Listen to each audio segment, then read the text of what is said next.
Welcome to a catalogue of conversations with friends, where we try to explore the complexities of life as we know it. I'm your host and your girl T, and this is Tea Time. Hello, welcome back to episode, I've lost track of count, I think 5 or 6 of my podcast, Tea Time. Today we have a guest. I have Shristy. Like me, she's a corporate girly who is pursuing a passion on the side, and for her that's singing, songwriting, which is super exciting. We actually met through work, so we worked at the same company and she's now somewhere else, but we worked on a few projects together, and that's kind of how we got to know each other.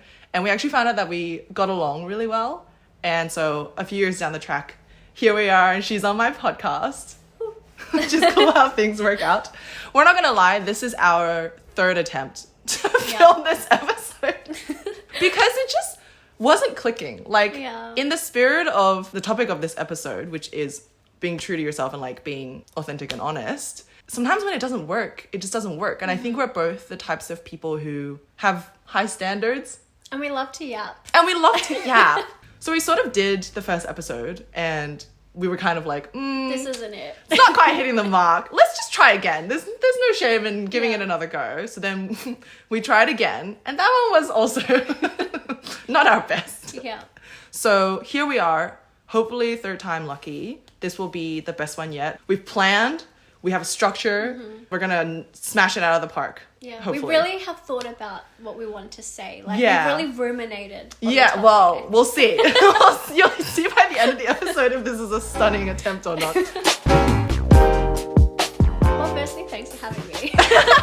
Thank you for being here. Yes. So maybe let's start with, what does being yourself, or authenticity, we'll use that word for this episode, what does authenticity mean to you, if you want to start? I think for me, authenticity is just having the confidence to be the most purest expression of yourself, whatever that looks like for you, and not letting outside influences infiltrate that, or the perception of others infiltrate that, and just kind of really tapping into almost like your childlike wonder, and just expressing that in its most purest form. Yeah, like going back to the start of who you really are. Yeah. I feel like authenticity, or being true to yourself, it changes as you go throughout your life, in the sense that like being authentic, your authentic identity is different at every stage of your life. So who you were as a child, like I agree, it is going back to who you truly are and like what you truly enjoy and things like that. But that changes as you have more experiences and like go through life and develop your views and your growth as a person, and you grow up. So I think it's really being honest about all of those things in the current moment. So like what it is that you really care about, what it is that you're believing in, what it is that you want to strive for, like unashamedly. It's kind of like when people say they want to be an influencer or like a content creator. As much as some of those terms might have weight in today's society when it comes to being judged or whatever, if that really is what you want to do, it's like the people who can say that with their chest. Like, yeah, I want to be a content creator. This is my dream. I want to do that. Like, those people are truly being themselves in front of others because they know that that's what they're all about. Like, authenticity is not trying to hide any of that from other people. It takes a level of confidence to be able to do that, especially like, let's say you do want to be an influencer. Yeah. Like, I think sometimes there's a bit of shame around that. Yeah. But it's like, you're just showing up as the most pure version of yourself and letting others perceive you. Like, that takes a lot of confidence. And I think that in itself is truly authentic. But I will say, I think the judgment comes not because you are authentic. Like, I feel like people recognize authenticity when you believe in yourself. They're more judging the idea that you are pursuing something that might be more superficial, I guess. Like, when people think about being an influencer as a career, they're kind of thinking maybe like, oh, that's not a real job. Like, influencing isn't a real job. Of course it is. Like, any endeavor takes work and is a job, but in the sense that they might not see it in a way that's equivalent to other types of work. Yeah. I don't know that they're necessarily judging you for being honest about that being something that you care about. It's more about like what that thing actually is. I think it's also like, with authenticity in general, like sometimes why we struggle with being authentic is because of the expectations society puts on us. I see it as like 4 versions of ourself. So there's like the true self that you've kind of always just had a connection with, that's almost like a childlike self, the self that you're with all the time. There's this self that like media puts on you as like marketing to you as you're not good enough, buy this product. Yeah. And so you're kind of always against this, I'm not worthy enough, I'm not good enough, so I need to better myself. Yep. And then there's like other people's perception of you. Yep. And that's kind of a self in its own way, because it's like you're almost against their perception. Yeah. And then there's like, the other self is just, this is how I want to be perceived. Please perceive me this way. And I guess when we're always caught up in those like latter three, we lose sense of our true self. Yeah. And I think that's where the conflict comes. It's like, what is like authenticity? Who am I really? Because we're always consumed with the media, other people's opinions, society's, I guess, metric of success for us, which is again consumed by media and I guess our parental influences of what's a real job and all of those things. When we're constantly in that chaos, we forget our real self. Oh, I love that. You reminded me of a post that I saw, which it's kind of hard to explain, but it's basically what you said, which is that like there is a self or there is a you that you will never know, and it is someone else's idea of you that you're telling them. So like you said, there's like your true self, which is what we're talking about when we say you're being yourself and being authentic. Then there is how you want other people to see you, and that's like your projection, right? But that's only a projection. Like it's a one-sided thing for you, because you can only put it out there. You can't control how other people interpret it. And the way that other people see you and the way that they interpret the information that you're putting out about yourself, like the clothes that you wear, the way that you conduct yourself, the things that you are interested in, you will never know that version of you that they hold in their head, because there's no way for them to communicate that to you in a way that is like the same as them understanding it. And it changes for everyone. Yeah, someone might really like you, someone might think you're completely annoying. Exactly. And it must be, thinking about it now, exhausting having to manage, if you know a lot of people or if you're in the public eye, having to manage so many different versions of you in other people's heads so that they line up with your idea of you. And then like you said, there's also the unattainable you, which is what society and marketing and media is trying to sell you, which is like, oh, do you feel a hollowness in your chest? Buy this makeup product and you'll feel better. Like that is such a good breakdown. It's also like aspirational, like you should value this stuff. You should want to be on a yacht with like billionaires or whatever it is. Like you should value this. And it's like that infiltrating our worthiness within ourselves. And therefore that skews how we want to show up to others. Yes, because it tells you, like media attempts to tell you what's important.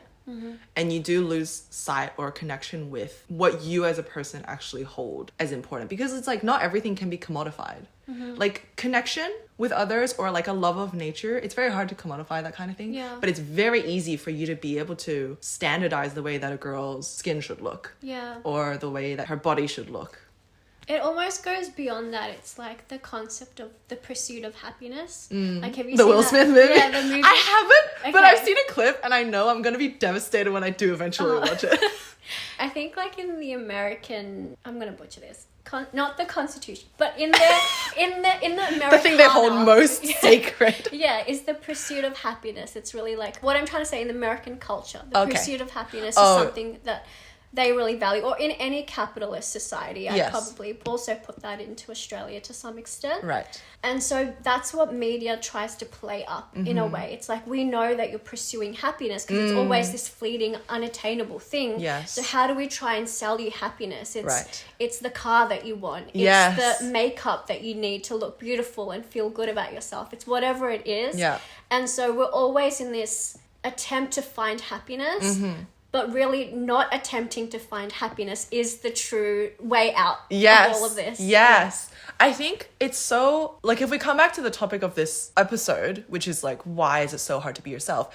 It's actually not hard innately to be yourself. Like, children are very good at it. Like, it's like when you meet a baby and you're like, oh, this baby's so sassy. Like, that baby knows exactly who they are. But as you get older and as you're exposed to endlessly all of these expectations of you, not just from media telling you what is important, what you should care about, but reinforced by everyone else who is in the same echo chamber who believe in the same thing, and they're telling you as well, like, oh, well, you don't wear cool clothes, you're not cool, like that's what's important. And then you lose track over time of like how good it is to be yourself, like how good it feels. And as you lose track of that, it becomes increasingly harder, as you said, to feel happy, because you can no longer, like, the compass in your head can no longer understand how to feel better. Like, everything is telling you to pursue in this direction, but the reality is you have to pursue in the opposite direction, which is so filled with like shame and judgment and all of that. It feels so wrong to go in that direction. Because it's just how society's been set up so deeply. Well, maybe then we can look at it from the perspective of like the confidence that you need to show up as yourself, right? Because it's not just confidence. Because when we talk about confidence, it's sometimes something that people say you can fake, right? Like, how do I be confident right before I do public speaking or whatever? And they're like, just fake it till you make it. But why is it so much harder to be yourself and to meet yourself where you are and to love that person that you truly are? Why is it so much harder and takes so much longer than just go up there and pretend you can do it, and eventually one day you'll get up there and you won't be scared anymore? I think it's because we don't feel confident in who we are because we don't spend enough time with ourselves. So we're not confident in that version of ourselves because we have been so lost in the chaos. And I guess to your point earlier, like society or media or whatever keeps us in that busy mind state or that anxious mind state where we're always kind of chasing something, but we don't really have those moments where we stop chasing something and really sit with ourselves and sit with who we are. So we don't feel confident there anymore. We feel confident by faking or putting on a facade, because it's kind of like fake confidence that you can emulate or take on a persona or whatever it is. That almost starts to feel more real than just sitting with yourself and just being. And to be honest, being yourself, like the self that you are sometimes, it never feels as cool or as glamorous as the person that you could be. Like, it's really hard to understand who you are deep down and to feel that that is the most precious and valuable form of yourself. It's because it hasn't got that glossy shine to it that like a fake persona does. Exactly. Even like the concept, we're talking about authenticity, but I feel like that's been bastardized because it's almost being marketed to you now. It's like, oh, you need to be authentic self. Like, that's not good enough. Authentic, but relatable. What you're doing, that's not authentic. And it's like, it feels like something completely different that I need to try and chase now. It's another thing, because we know that we've kind of, as a society, realize, okay, the glitz and glamour isn't what it seems. So now what's being marketed to us is authenticity, but it's still packaged up in this way of like, you need to figure that out. And like what you think is authentic isn't really authentic, but it's really just being yourself and like just being. Like, you don't ask a tree, like, how do you be your authentic self? The tree just bees. Like, do you know what I mean? I totally agree. And you know what I just realized as well? It's like this commercialized version of authenticity, or like your authentic self. It's still perfect. Like when you... It's curated. Like when you think about... I'm not going to lie. There are celebrities out there who are really, really good. I don't know if it's true or not, but there are celebrities out there who are really, really good at being authentic. Like, I would say when Jennifer Lawrence was at the peak of her career, everyone was like, oh my God, she's the every girl. She's so real for eating fries at the Oscars or whatever. But like, she's still... perfect. Like, if you were to ask some people about her, she's above average in a lot of ways. And like, I recently got really into Adele. Do you know much about like how Adele is in real life? I just see like some of her interview clips and she seems like a witty, down to earth. She's, again, I don't know if it's real or not. We'll never know. She seems really down to earth and like not even the glitz and glamour, because her persona is very glamorous in the way that she dresses and everything, but like, she just seems chill. You know? But like, again, Adele, very perfect. Like, but when you get to know yourself the way that only a person can with themselves, you are the only person who can also then see everything that's wrong with you, like all of your flaws. And it doesn't feel as good as the real self that like Adele is, or like Jennifer Lawrence is, right? Because everyone deep down, I assume, or I'm going to make an educated guess, has at least one area of insecurity. But they're only showing up when they need to promote something. They're only showing up in a very curated way. So we think, oh, they must be so down to earth because, like, if you take Igdal, for example, or just artists who... There's artists that, like, are constantly in the media cycle because they want to stay relevant. And then there's artists like Adele or, like, a Kendrick Lamar or whoever who just release bodies of work when they feel ready. Like, they don't have that pressure on them necessarily to put out music.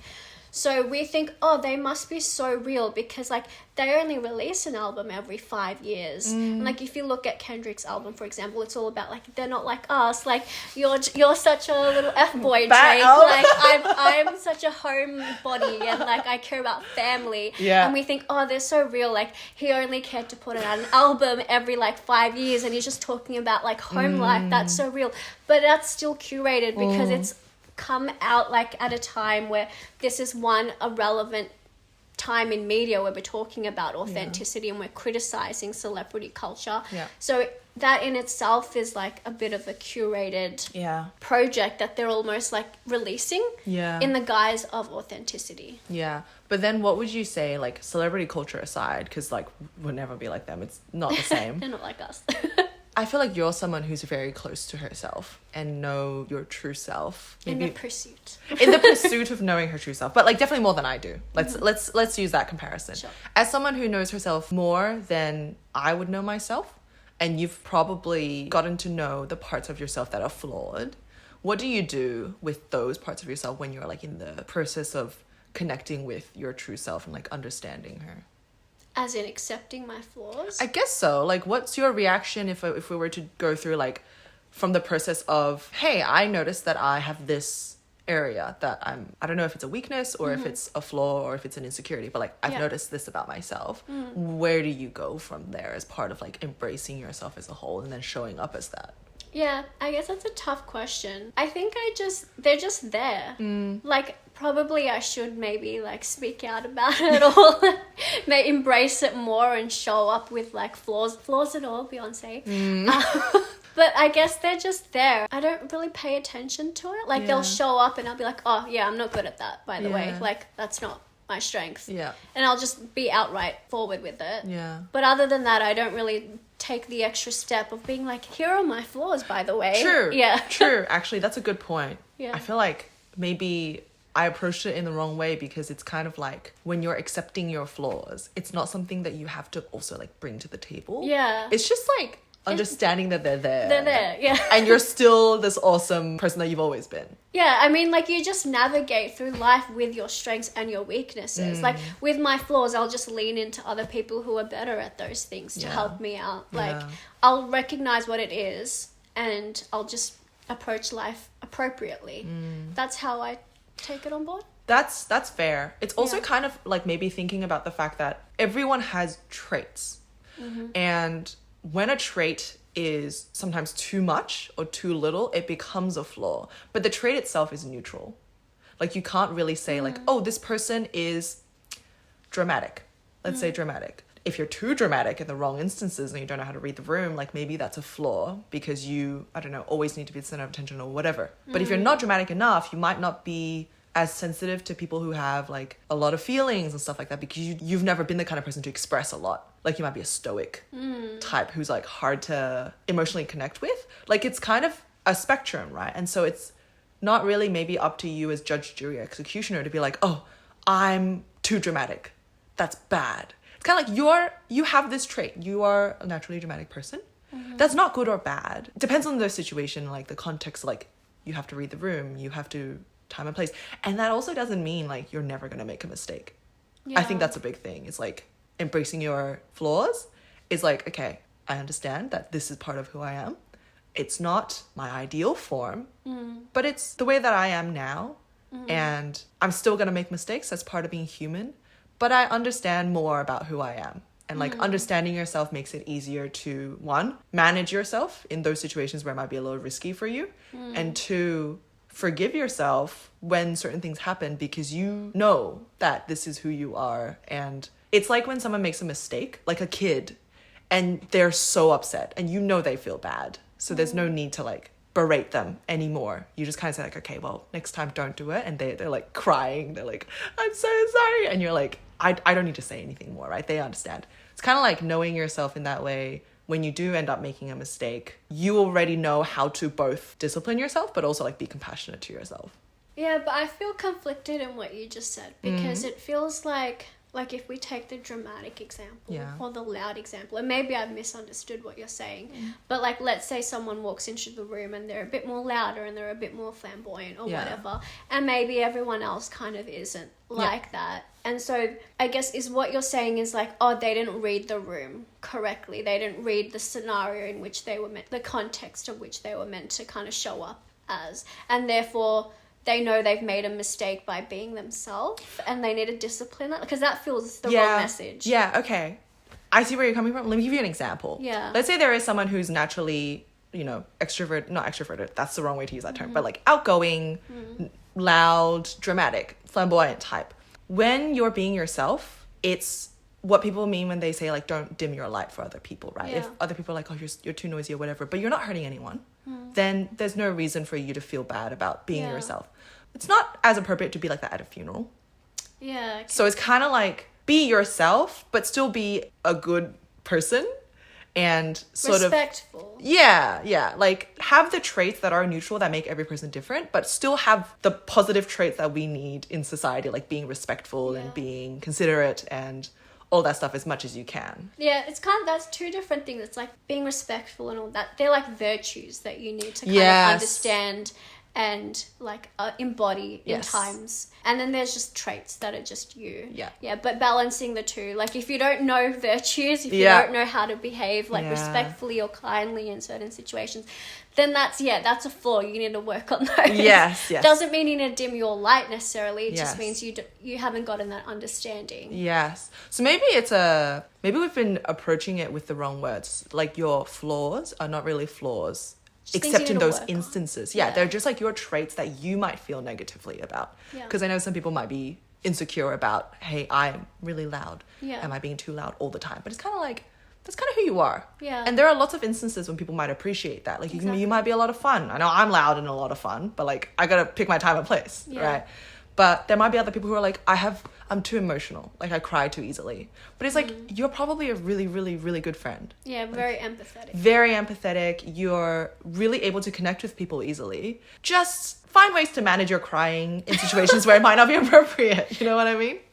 Like, that might be a different part of knowing yourself. But knowing that you are an empathetic and like highly emotional person, that's part of getting to know your true self and like being that person in your day-to-day. And not being afraid of that either. Yeah. Okay, so another thing I'm really curious to ask you, because you're like an active musician at the moment and you've released a few, would I call them songs, or a few EPs? Like, you've had a few comebacks. Which has a few songs. Okay, yeah. You've had a few eras as a musician, I would say.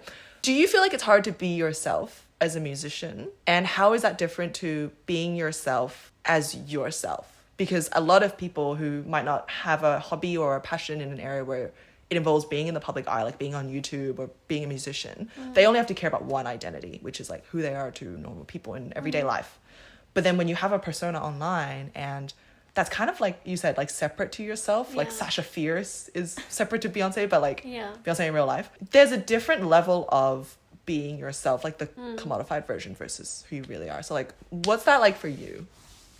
I think, I separate the two. My artistic self, the self that I guess present, is to be authentic to the art that I've created. Yeah, okay. So it's an embodiment of that. What was the mood behind the art? What was the emotion behind the art? And I guess it's kind of like that Sasha Fierce model of like, how do I kind of bring out those parts of myself and embody that as an artist to best reflect my art. So it's serving the art. Whereas when I'm just being myself, I don't have to worry about the art. It's more about navigating things like my relationships with people. What do I want to do in life outside of art? Like working out those kind of things. Whereas when I'm just an artist, the way I look at my public profile is, how do I just best serve my art? And therefore, how do I need to show up? So do you feel the way that we feel pressure from society and everything, the way that it is hard to be yourself sometimes in everyday life, do you feel that in music making, or is it easier? I find it a lot easier because like I've got some ideas of like what I value, and I would hope they tie into my brand and my image, and I hope that comes out in the art itself. But I'm not coming at it like maybe as like an influencer might, to be like, okay, like how do I need to show up? Like what parts of myself do I bring up? Because I do have that vice of the art. And therefore when I think of like, okay, what do I need to like post, or how do I need to show up? It's more so just, okay, how do I serve the art, or how do I serve the medium that I'm using to express myself? And I think that I find that a lot easier than if it was just to showcase my lifestyle so that I get brand deals. You know what I mean? I'm kind of thinking of it from like a business perspective, because it's not your full-time job. It's more of like a side project. But do you think that has a role to play in it being less pressure? Because if it was your business and your sole source of income, you have to people please a little bit when it comes to the art. Like maybe it's a little bit different in music, but like in YouTube, I feel like it's a little easier to get cancelled. Just because there's such a wide variety of things you can make. And I make vlogs and stuff like that. Like those are generally pretty low risk because it's just, you know, it's just stuff that I'm doing every day. But when you're making videos with topics, especially topics where you have an opinion, it's like you basically open yourself up to the possibility that people will leave mean comments, or they might make a video about you and what you said and stuff like that. So you're tiptoeing a lot more depending on the kind of content that you make on YouTube. But it's kind of also like, how do you manage those scary instances where you're trying to be yourself, or you're trying to be authentic, but there might be like repercussions or the risk of upsetting people? Yeah, I guess I don't have to worry about upsetting people necessarily, but I think the closest thing I can think of like having the risk of like just being myself out there and having repercussions of that would just be like, I don't know, let's say I'm just doing a singing video or a dance video, and there'll be like hate comments or something. And then it would just be like, oh, maybe I shouldn't sing this song. Or maybe I shouldn't, like, maybe this is not the best of me. And then you kind of go down that spiral. But then you just realize, oh, that's just one person's opinion. That's true. Let me focus on all the good comments as well. That's true. And then you just block that noise out. Like, that's probably the closest thing that I would face. Yeah, that's true, actually. I will say, because, like, two different realms, right? The realm where you're a persona online, it's a lot easier to distance yourself from criticism, because you're like, you don't know anything about me. You only know what I've put out there. You only know my curated version, and that's kind of removed from you. Unless obviously you're getting like doxxed and stuff. That's when it's bad. But like obviously if there's a lot, I know there are like internet people who it's too much and like mental health wise they need to take a break and all that stuff. Like that is totally understandable. But if it was you in actual real life being yourself and people were unhappy about that, like especially for people who have divergent identities, like people who are gay, or people who might have different sexualities, or they might present differently, they might not belong to their religion, all that stuff, it's really, really hard to not take things personally and like to not be afraid to be yourself. Like what happens in those instances? How are you navigating that? Have you faced that? No, luckily I don't think so. I don't think I belong to any type of culture where I'm so much out of the norm that it's reprimandable. But I do think that you can't talk about how hard it is to be yourself without addressing the really extreme cases where it actually is like a risk to your safety, a risk to your health. Like it makes life really, really difficult for some people, because I think a lot of the discussion that revolves around being yourself, or maybe this is just the stuff that I'm seeing from the algorithm, but it's by a lot of people who aren't necessarily in those circumstances. And the advice is always really generic. Like, just be yourself. It's like when you're sad, they're like, just don't be sad. Just be happy. Just be yourself. But it's like it's not that easy for people who are in situations where it's a little bit more, you have to be more sensitive and like tricky about it. And that I think is the bigger question in society, where it's like, how do we as one person in society make it easier for people to be themselves, and therefore like create this circular dynamic where it makes it easier for you to be yourself as well? I think it's also right now in society we're so divisive. So that's really playing into that as well. Like if we do take someone, for example, like let's say they're from the LGBTQ plus space, and they might not feel safe. It's probably because the environment that they're in is less accepting of that, because we have such polarized versions of society right now. And unfortunately, like, politics is really playing into that. So I think as a whole society, we need to just start becoming more compassionate and more embracing of different opinions and different circumstances and upbringings of people. And I just think right now we're just too divisive, which is why it's impacting everyone. It's impacting anyone who wants to show up online. They have to consider, okay, what side do I pick? Like, I can't be too on this side or that side. Maybe I need to play in the middle. But if I have like an opinion that doesn't quite work with people, it might get me cancelled. It's a tough time to navigate if you're a content creator. Yeah, actually, now coming back to that question you had where you asked me like how I'm navigating that kind of stuff, I really struggle with that, because I think as a person, even before I was a content creator, I really struggled having an opinion on things, because I think, one, I'm just not very like involved confrontation wise. Like, I'll have an opinion on something, but then I'm like, it's not worth it to get into it with this person or to get into it with this community. Like, it doesn't matter, right? Like, I have an opinion and then I let it go like a balloon in the wind, right? Yeah. But it is definitely because I also don't want to have an opinion and have anyone, one person, be upset with me, because there always will be one person. That's unavoidable. You can't please everyone. But it grips me in this anxiety where I don't want to displease anyone. And the best way to not displease anyone is just to not exist. Like, my opinion should just not exist. Yeah. Like, I'm going to make an episode soon about not gender in society, but like the progression of how like gender roles and everything has been in society in the past however long. And I'm really nervous because I'm going to say something in that I think is going to be a little bit controversial, a bit of a hot take. Go listen to that episode if you want to find out. It's basically about how like we might, not that we're focusing on the wrong things, but there's something that's more important that we haven't really spoken about a lot in society. And it's not good to not have an opinion on things, because you're kind of barring yourself from yourself. Because only by reinforcing your beliefs and your views on things can you get a better understanding of why you feel this way about certain things and like who you really are.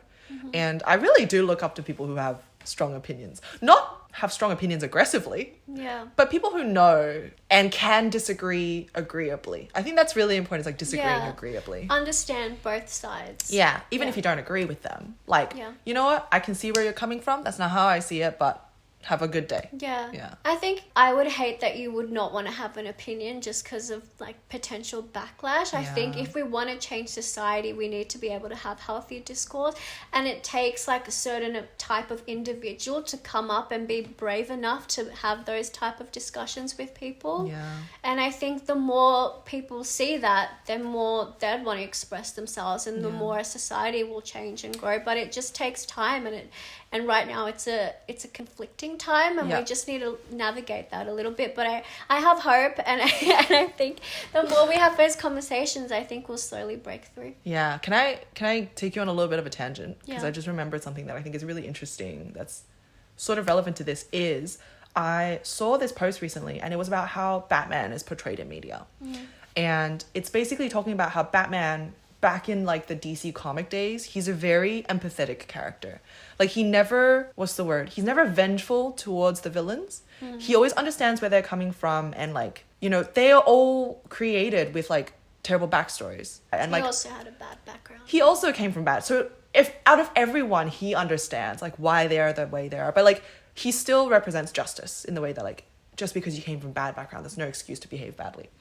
But Batman these days, in the remakes and the movies, he's all about vengeance and like revenge and anger. And it's because people don't want to see, or like society is no longer moving in a direction where we're telling stories, and like telling stories is so important. But we're no longer telling stories about empathy and like getting to know people and like understanding people who have troubled backgrounds and like taking the time, basically. We just want to see like clean-cut stories of good and bad people.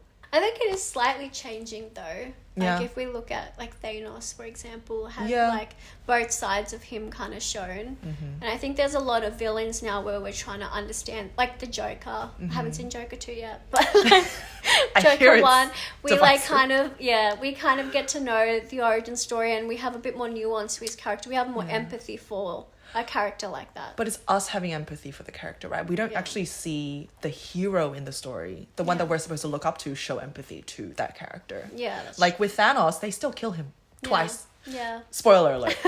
Where is the Thanos who like Tony Stark relates to? You know what I mean? Because like we don't see that kind of narrative anymore. There'd be no action in the action movie. Yeah, exactly. Like, let's have a discussion. You won't see that in a like, Marvel film. why are you trying to end the world, Thanos? Let's talk it out. You know what? I'm gonna make a call right now. Any movie that has a trailer where it's like an old-ish song that has like a modern remix on it, that is not a film where you're gonna see any empathy from the main character to the villain.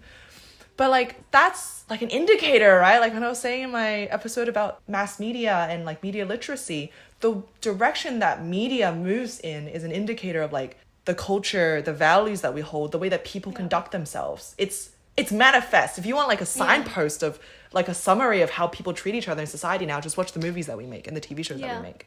Like I want people, I dare you to find me a modern movie that's like post 2010, maybe post 2015, where the main character relates to the villain in the way where it's like we come from the same background. That could have been me. Yeah. But you were just unfortunate in the sense that like you weren't as strong as me, or you didn't have the support that I had. Mm-hmm. And that's no reason why you deserve pain and I don't. Like that kind of movie is never as widely celebrated these days. It's all just easily consumable themes and stuff like that. And that might be one of the reasons why it's so hard to be yourself.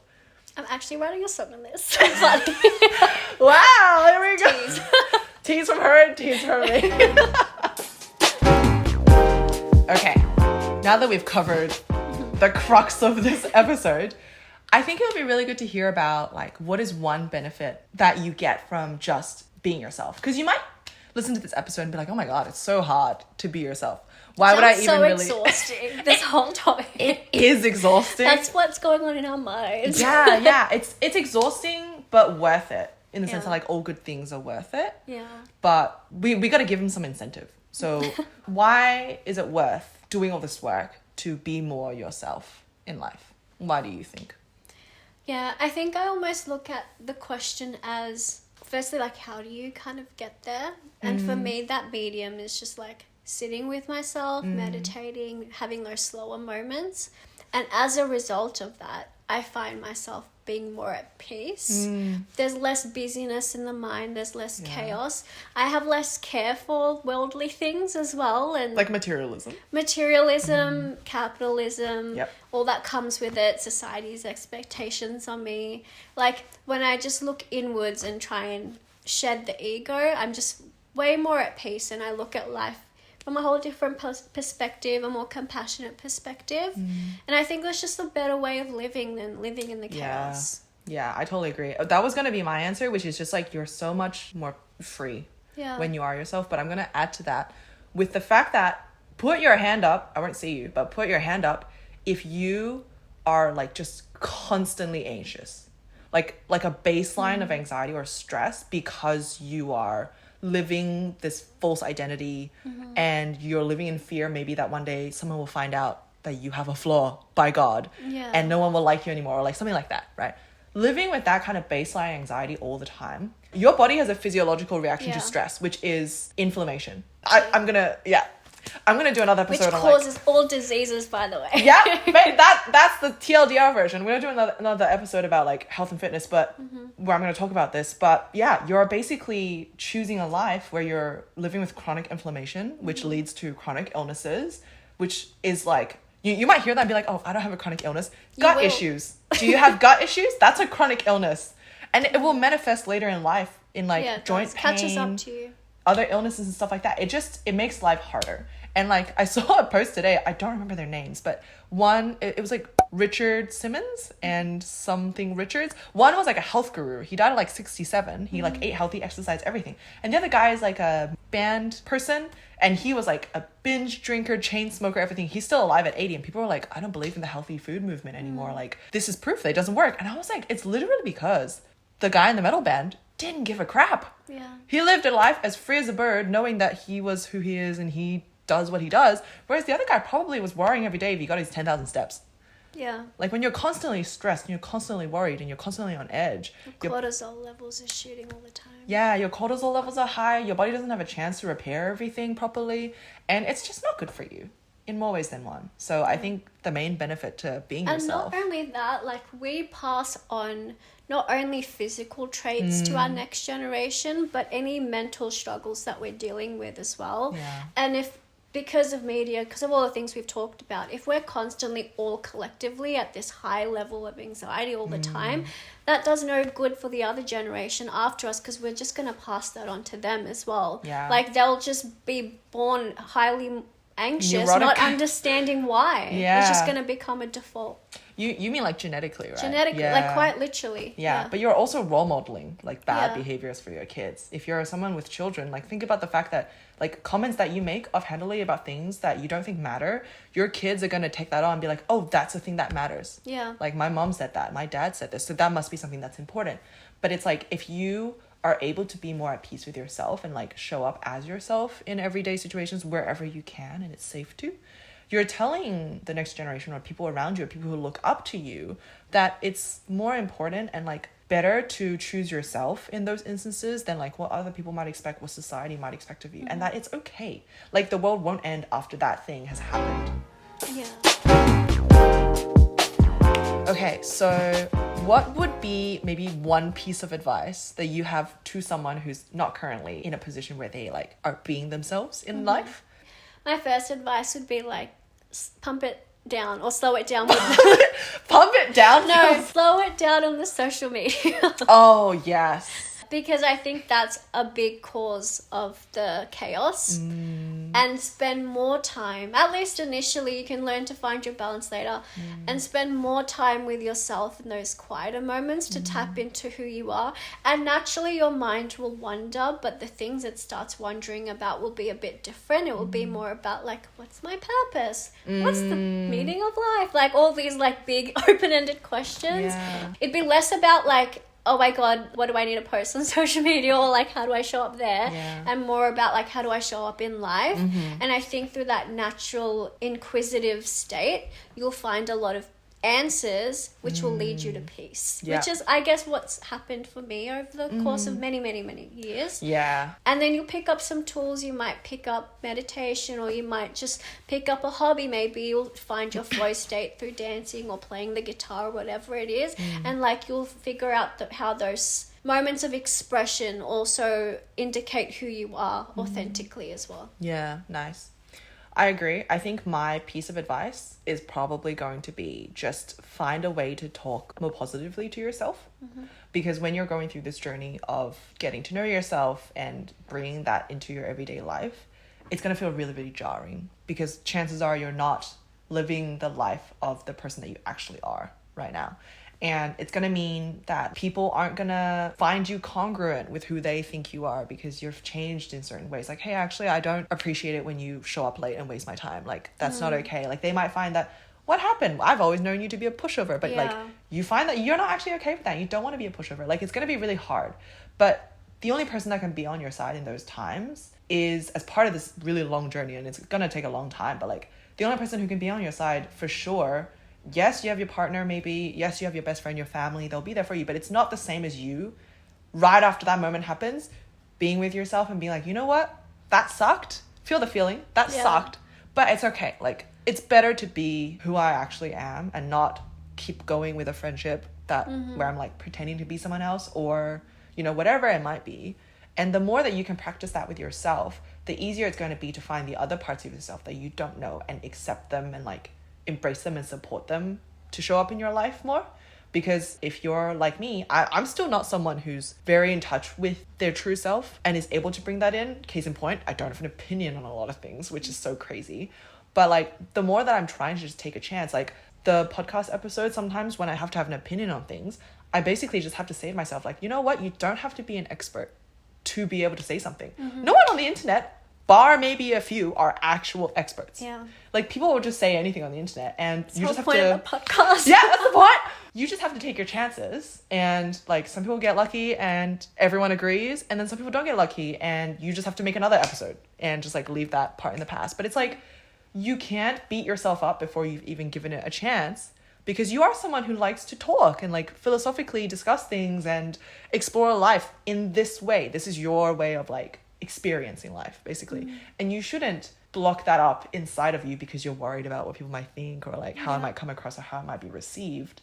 And like that's the kind of cheerleading and support you need from yourself when you're trying to be more yourself in life and like show up in that way. Yeah, I think to your point earlier around setting boundaries as well, I think that also comes with being able to sit with your emotions. Like, how did what you just did make me feel? Like, how is this situation making me feel? What do I need to do to change that? I think that's also like how you set boundaries and understand what boundaries you need to set. Sometimes, a lot of the times, we'll just be so busy we don't even have the time to like sit with our emotions. We'll just let them, brush them over to the side, or sometimes we'll over intellectualize them, and because we've been told like what you're feeling is not valid. And I think just being in the moment really helps with you really understanding your actual emotions and your reaction to things, which then helps you set boundaries, which then helps you live a more authentic life. All right, that's pretty much all we have for today's episode. I think it's a very good and rich one. I think the third try really did land, so I hope you enjoyed our discussions. Thank you so much to Shristy for coming on my episode. Thank you for having me again. For the third time. Maybe more in the future. I feel like we've got the vibe. Got the rhythm now. Yeah, going now. If you are curious about Shristy's music, I will have all of her stuff linked in the description. There's also going to be a card somewhere. I will put it in the card. Would you like to say anything on your music and where they can find you? Yeah, you can find me on any distribution platforms. So Spotify, Apple Music, whatever you like to stream music on. Social handles all in the description. You'll figure it out. You're all smart people. Yeah, cool. With that being said, that's all we have time for today. Thank you so much for being here. We'll see you in the next episode. Thank you. Bye. I'm going to mention this is the first. Yeah, I think that is true.